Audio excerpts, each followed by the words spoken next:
கண்ணியமிக்க சகோதர சகோதரிகளே, ரமலான் மாதத்தினுடைய கடைசி பகுதியில் நாம் எல்லாம் இருந்து கொண்டிருக்கிறோம்.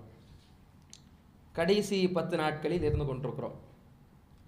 ஆனால் இந்த இஸ்லாமிய சமுதாயத்தில் ஒவ்வொரு மாதத்திற்கும் ஒவ்வொரு பித்அத்துகளை, அனாச்சாரங்களை இஸ்லாத்தின் பெயரால் உருவாக்கக்கூடியவர்களாக இருப்பதை நாம் பார்க்கிறோம்.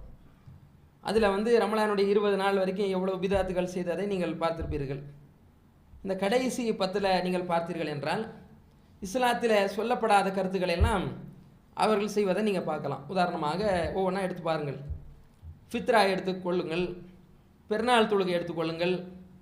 இதில் செய்யப்படக்கூடிய செயல்பாடுகள்லாம் கொஞ்சம் சிந்திச்சு பாருங்கள். பெருநாள் தொழுகையிலேருந்து ஃபித்ராலேருந்து அனைத்தும் யோசிச்சு பாருங்கள். ஃபித்ரா என்பது பெருநாள் 8 மணி 7 மணிக்குன்னு சொன்னால் காலையில் 6 மணிக்கு கிளம்பி இமாமுடைய கையில் 20 ரூபா 30 ரூபா 50 ரூபா 100 ரூபா வச்சுட்டு வந்துடுவாங்க. இதான் ஃபித்ராவாக அவர்கள் செய்கிறத நீங்கள் பார்க்கிறீர்கள். அது இல்லை ஃபித்ரா. ஃபித்ரா என்பது குடும்பத்தில் 8 உறுப்பினர்கள் இருப்பார்கள் என்றால் 8 பேருக்கும் கொடுக்கணும். 5 உறுப்பினர்கள் இருந்தால் 5 பேருக்கும் கொடுக்கணும். சா அம்மின் தம்ரின் சா அம்மின் ஷயீர். கோதுமையில் ஒரு சா அல்லது பேரிச்சம்பளத்தில் ஒரு சா என்றார்கள் அல்லாஹ்வுடைய தூதர். அவங்க காலத்தில் உணவு பேரிச்சம்பளம், கோதுமை. அதில் ஒரு சா கொடுக்க சொன்னாங்க. சா என்றால் 4 முத்து கொண்டது ஒரு சா. 2 கையில் இப்படி அள்ளி போடுறோம் பாருங்க, இப்படி ஒரு முறை அள்ளி போடுறது முத்துன்னு சொல்லுவாங்க. இப்படி 4 முறை 4 முத்து அள்ளி போடுறோம்ல, இந்த 4 முத்து கொண்டது தான் சா அப்படின்னு சொல்லுவாங்க அரபியில். 4 முறை இப்படி அள்ளி போடுறது ஒரு சா. சா அளவுக்கு ரசூல்லா கொடுக்கறத கடமையாக்கி இருக்கிறாங்க. இதை இந்த சமுதாயத்தில் பேணக்கூடியவங்களாக இருக்கிறாங்களா?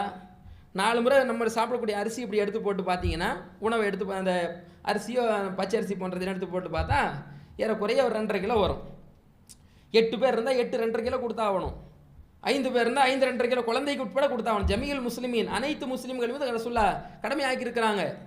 அவ்வளவு கணக்கு. 40 ரூபா அரிசி சாப்பிடக்கூடியவங்களாக இருந்தால் 100 ரூபா கொடுக்கணும். 50 ரூபா அரிசி சாப்பிடக்கூடியவங்களாக இருந்தால் 50 50 100 125 ரூபா கொடுக்கணும். இப்படி கணக்கு போட்டு தான் 100 ரூபாயிலேருந்து 140 வரைக்கும் நம்ம நிர்ணயம் செஞ்சுருக்கிறோம். அப்போ இந்த ஃபித்ரா தொகையிலையும் என்ன செய்கிறாங்க? ஷாஃபி ஹனஃபி என்ற பேரில் இவங்களுக்கு ஒரு தொகை அவங்களுக்கு ஒரு தொகை என்று இஸ்லாத்தில் இல்லாத கருத்துக்களை செய்வதை நம்ம பார்க்குறோம். இதையும் நம்ம மக்கள் மத்தியில் விழிப்புணர்வு செய்ய வேண்டும். 1. 2வது, பெருநாள் வருது பாருங்கள்.